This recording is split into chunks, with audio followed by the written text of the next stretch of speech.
Neurotransmitter.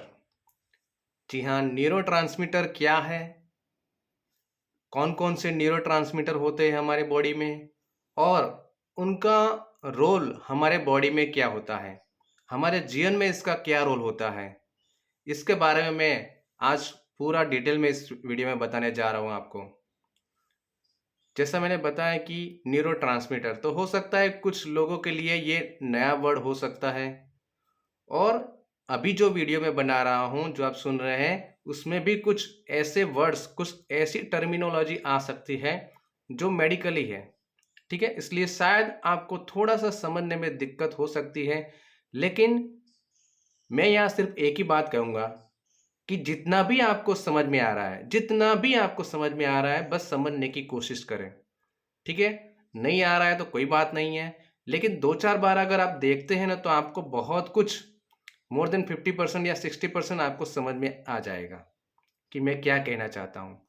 और ये जो मैं वीडियो बना रहा हूँ वो एनएलपी से ही रिलेटेड है, क्योंकि मैं फ्यूचर में जब एनएलपी की वीडियो डालूंगा तब मैं न्यूरोट्रांसमीटर वर्ड यूज़ करूंगा। ठीक है, न्यूरॉन्स के वर्ड यूज़ करूंगा, तो आपको थोड़ा अगर फंडा क्लियर होगा तो उसको समझने में आपको आसानी होगी। ठीक है, न्यूरॉन्स के बारे में भी मैंने वीडियो बनाया है, उस पर इस वीडियो के ऊपर आई बटन पर आपको इसकी लिंक मिल जाएगी। ठीक है, एनएलपी के सभी वीडियो वहाँ पे मिलेंगे, और भी बहुत सारे वीडियो हैं जैसे कि रेकी है, क्रिस्टल है, ठीक है, एंजल थेरापी, आकाशी रिकॉर्ड, उसकी भी लिंक आपको ऊपर आई बटन पर और लास्ट में मिल जाएगी, आप उसे देखिए। ठीक है, तो न्यूरोट्रांसमीटर क्या है? जैसा मैंने पिछले वीडियो में बताया कि न्यूरॉन्स का, उसमें मैंने बताया था कि एक न्यूरॉन्स और दूसरा न्यूरॉन है, इन दोनों के बीच में एक गैप होती है। ठीक है, दो न्यूरॉन एक दूसरे के साथ फिजिकली कनेक्टेड नहीं होते हैं, इनके बीच में एक गैप होती है। वो गैप 40 नैनोमीटर, जी हाँ, इतनी छोटी गैप होती है। आपको पता है हमारे बालों, हमारा जो बाल हेयर है वो कितने पतले होते हैं? 75,000 नैनोमीटर। लेकिन दो न्यूरॉन की जो बीच की जो गैप है वो लेस देन 40 नैनोमीटर, इतनी छोटी गैप होती है। इस गैप को साइनेप्स कहा जाता है या सिनेप्स कहा जाता है। ठीक है, न्यूरॉन जहां पे एंड होता है उसको नर्व एंडिंग्स कहा जाता है।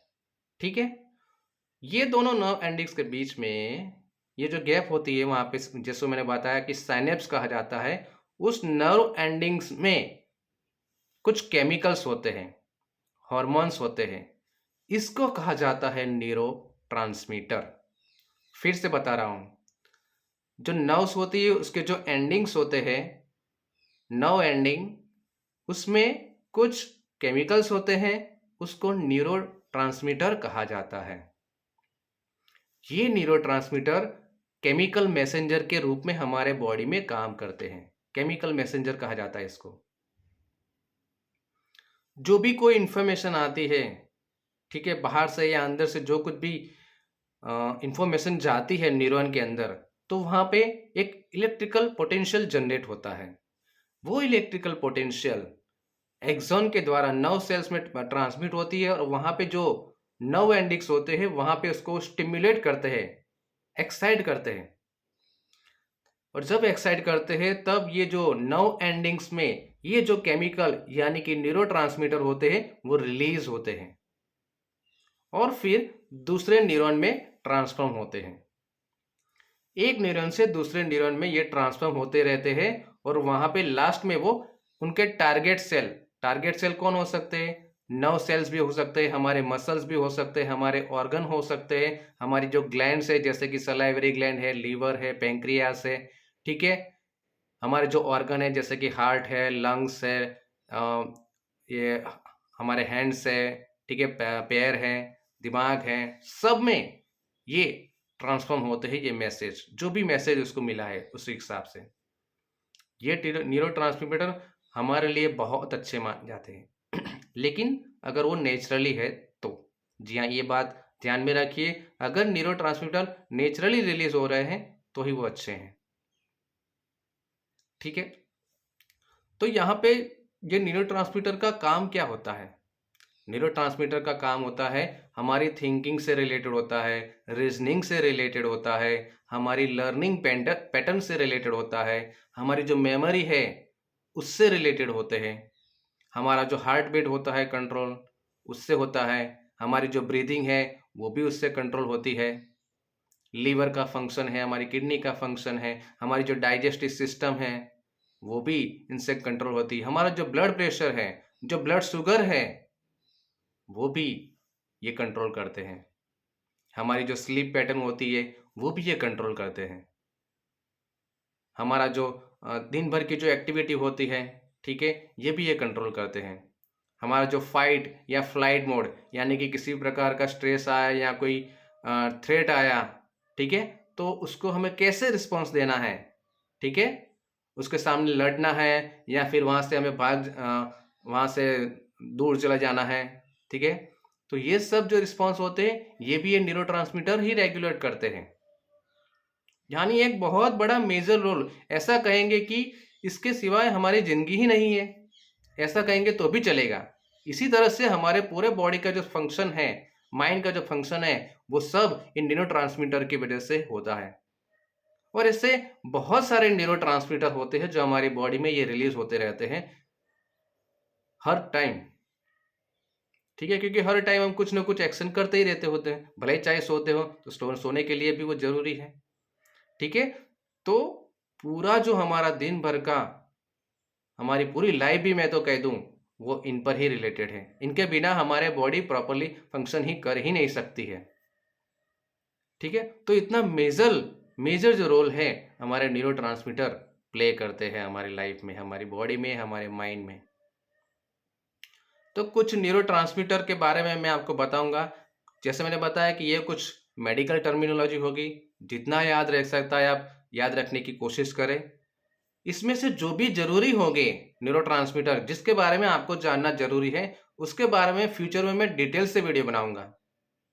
अगर आप चाहते हैं तो अभी के अभी आप मुझे कमेंट बॉक्स में बताएं कि हाँ आप जरूर से इन न्यूरोट्रांसमीटर के बारे में वीडियो बनाएं, मैं जरूर से बनाऊंगा, एक एक न्यूरोट्रांसमीटर पर जो जरूरी है उसके बारे में डिटेल से वीडियो बनाऊंगा कि वो कैसे काम करते हैं, अगर वो नहीं है तो क्या क्या दिक्कतें आ सकती है हमारी लाइफ में, वो सब मैं डिटेल में बनाऊंगा वीडियो। यहाँ छोटी छोटी इन्फॉर्मेशन मैं आपको दे देता हूँ कुछ न्यूरोट्रांसमीटर के बारे में। डिफरेंट टाइप होते हैं न्यूरोट्रांसमीटर के, उसमें से पहले है एमिनो एसिड टाइप्स, ठीक है, तो उसमें पहले है ग्लूटामेट।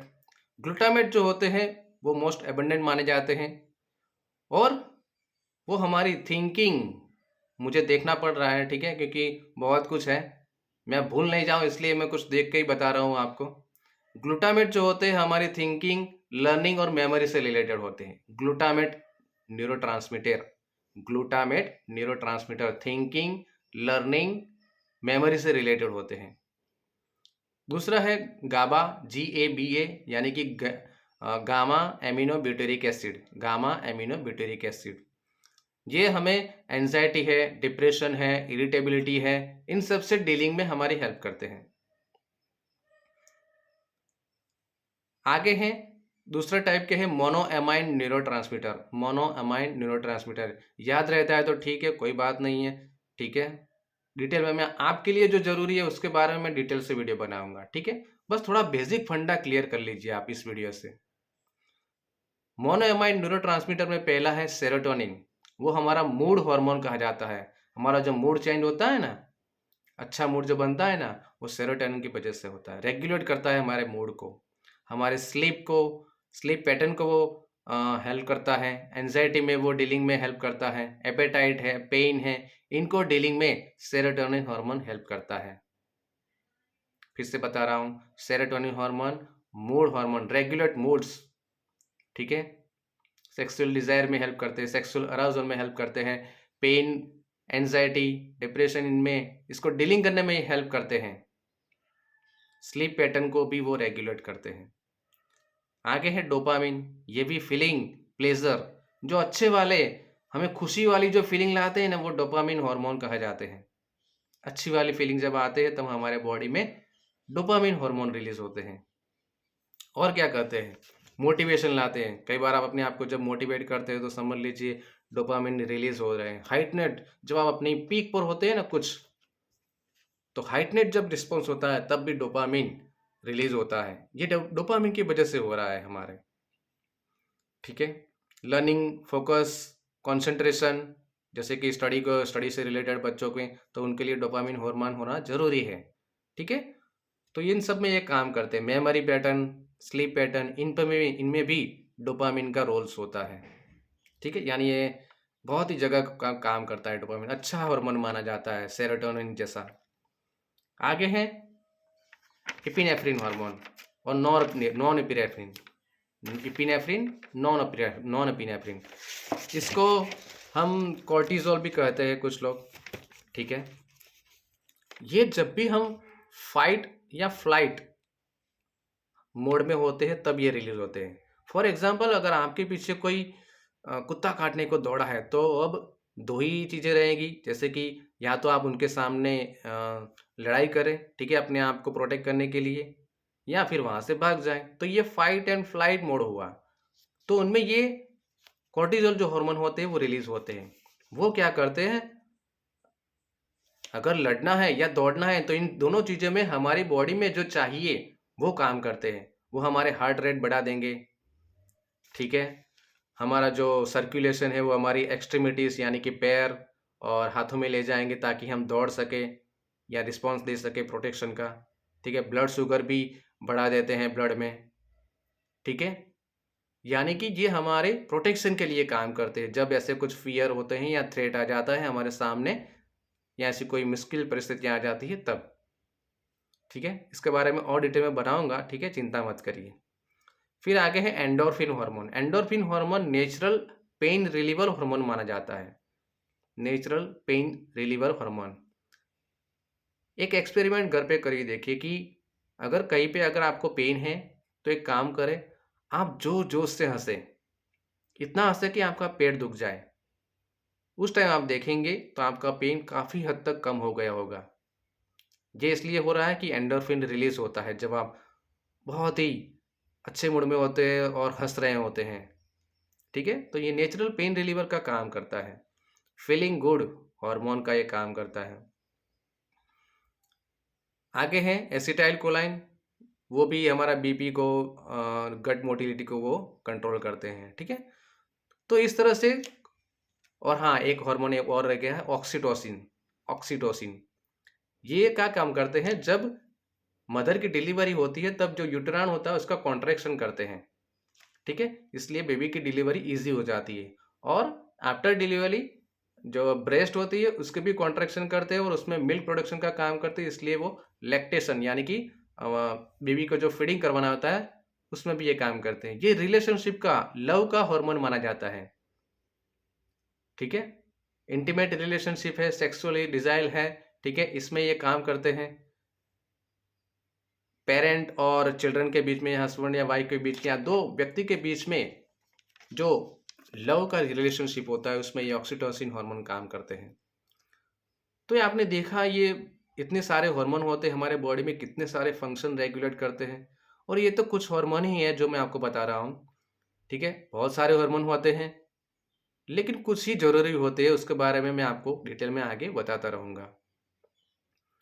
अब ये हार्मोन कब काम नहीं करते हैं, जब इनका प्रोडक्शन बंद हो जाता है, न्यूरोट्रांसमीटर का, किसी भी वजह से हो सकता है, ठीक है। वो जो साइनेप्टिक क्लेफ्ट होती है उसमें भी कुछ डिफेक्ट आ सकती है। इन्फ्लेमेशन हो सकता है नर्व एंडिंग्स या पूरे नर्व्स का, ठीक है। कुछ ऐसे केमिकल्स होते हैं जो भी इसका प्रोडक्शन बंद कर देते हैं, ठीक है। या फिर जो टारगेट सेल होते हैं, यानी कि सेल्स होते हैं उसके ऊपर टारगेट सेल होते हैं, उसमें कुछ डिफेक्ट आ गई है तो भी न्यूरोट्रांसमीटर काम नहीं करेंगे, ठीक है। न्यूरोट्रांसमीटर जब काम नहीं करते हैं तब बहुत सारे प्रॉब्लम आते हैं। अल्जाइमर डिजीज है, पार्किंसन डिजीज है, या और सारी बहुत सारी बीमारियां हमारे बॉडी में ये आ जाती हैं। इसके बारे में भी मैं डिटेल से वीडियो बनाऊंगा, ठीक है। आप अभी इतना समझ लीजिए क्योंकि शायद वीडियो बड़ा हो जाए, ठीक है। और फिर से कह रहा हूँ, कि अगर आपको ये वीडियो समझ में नहीं आ रहा है तो 2-3 बार ज़रूर से देखिए, ठीक है? अगर फिर भी नहीं समझ में आ रहा है तो मुझे कमेंट बॉक्स में बताइए या फिर मुझे कॉल भी कर सकते हैं। मैं आपको समझाने की पूरी कोशिश करूँगा क्योंकि मेरा काम ही है आपको समझाने का, ठीक है? लेकिन ये जो न्यूरॉन्स का वीडियो है, न्यूरोट्रांसमीटर का वीडियो है, ये जो भी मैं वीडियो बनाता जा रहा हूँ, ये इसमें से एनएलपी से रिलेटेड ये वीडियो है। इसलिए एनएलपी को समझना है तो ये सब वीडियो जितना भी आपको समझ में आ रहा है, आप उसको समझने की कोशिश करें, ठीक है? एनएलपी का कोर्स बना रहा हूँ और अगर आपको सीखना है या फिर इसका काउंसलिंग भी लेना है एनएलपी का, तो आप मुझे कांटेक्ट कर सकते हैं 9974969080। Okay, thank you, God bless you.